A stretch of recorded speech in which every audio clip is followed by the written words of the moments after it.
Look, as far as mentoring goes, I would say, so that's even a step above connecting with people for informational interviews and everything. And you're not going to be able to establish a mentoring relationship until you've done the preliminary work of just connecting with people. So step one is just connecting with them. Then step two is building up those relationships. And so when you're doing these informational interviews, ask yourself, was that person really helpful? Did I really like talking to them? Did I feel comfortable talking to them? If so, you want to make a note someplace that, hey, this is a person that I want to drive this relationship forward. And then you would spend your time trying to, push that forward a little bit more. Ask them for more advice. You may not ever ask them just straight out, will you be my mentor? Like, that might not ever happen, and that's totally okay. There's lots of different mentors that you may have in your life. There's formal mentors, there's informal mentors. I've had both. There's mentoring programs like ours where you can actually find a mentor that has said, yes, I want to be a mentor. But there's also plenty of ways that you can just identify out of your circle of all the people that you're connecting with who might be a good informal mentor for you. And when you connect with these people and ask them for advice and follow up with them and keep showing them, hey, you appreciate their advice, you're taking their advice. And you know what? Tell them even if you took their advice and it didn't work. It always helps me when my mentees tell me that, like, hey, I took your advice, but this didn't work out the way that I thought that it was going to work out. Is there something else that I can do or a different approach that I can take? And then it helps me recalibrate that advice for anybody else in the future. So it's valuable to me as a mentor when you do that.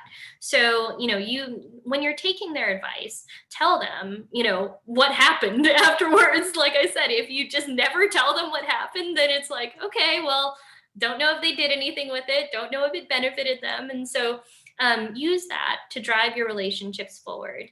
And when you're a mentee, it's really important that you also look for ways that you can show appreciation to your mentor. And you don't have to give them something like a gift or anything like that, but just literally just writing a thank you note every once in a while, a nice thank you card in the mail, something more personal will show that mentor that you've given, your time to them. So do that.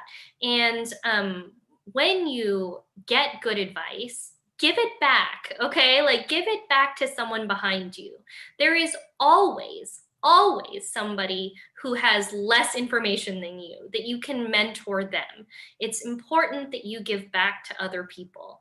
I always tell my mentees, if you're enjoying this program and you connect with mentors that give you really valuable advice, go find someone that you can mentor and go give that advice to them, because it's important that we continue making paths for other people. It doesn't help anybody if you just take that advice, run with it, and then never share it with anyone else. So make sure that you're always passing that information back to other people. There's always somebody behind you. It doesn't matter what level of experience you're at. If you're a college student, there's a high school student behind you who's interested in becoming a paralegal, that one day you can help them.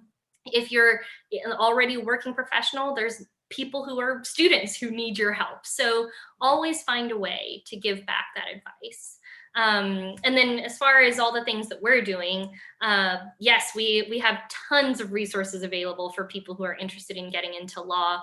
I have a post series on LinkedIn called The Real Lawyers of LinkedIn, where we highlight lawyers that you can follow every week in different practice areas so that you can connect with different people and learn more about different practice areas.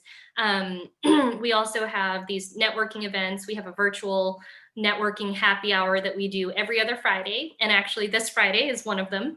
And so you can come and attend that event where you can connect with law students, pre-law students, lawyers, all sorts of legal professionals.